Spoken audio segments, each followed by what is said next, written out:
बुहारीको माइतीलाई हेला गर्ने सासू। बुहारी यहाँ सुन त। हजुर आमा भन्नुहोस् न। त माइती जानु भनेको होइन, छिटो गर्ने, गाडी छुट्ला नि फेरि। ए आमा छुट्दैन गाडी, उता जाने गाडी हुन्छ अहिले त।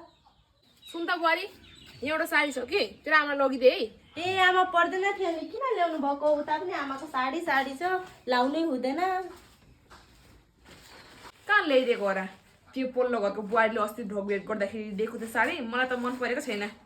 सस्तो दामको, त्यही माथि खस्रो न खस्रो।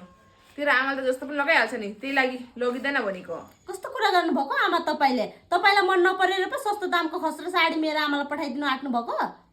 यति साह्रो पनि गिराएर नभन्नु न आमा। एउटा साडी किनेर लाउनु नसक्ने त छैन नि मेरो आमा। आमाले पनि आफूलाई जस्तै मनपर्छ त्यस्तै किनेर लाउनु सक्नुहुन्छ नि।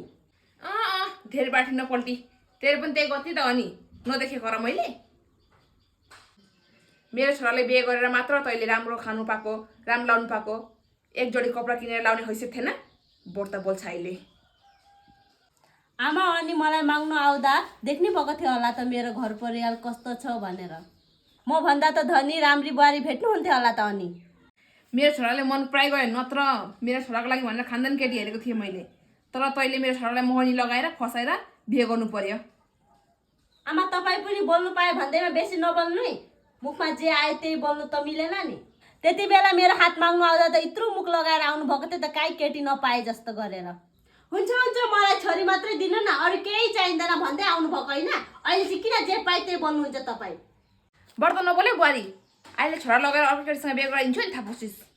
लैजानु न त तपाईँको छोरा, अरू नै घरको धनी केटी खोजेर बिहा गरिदिनु।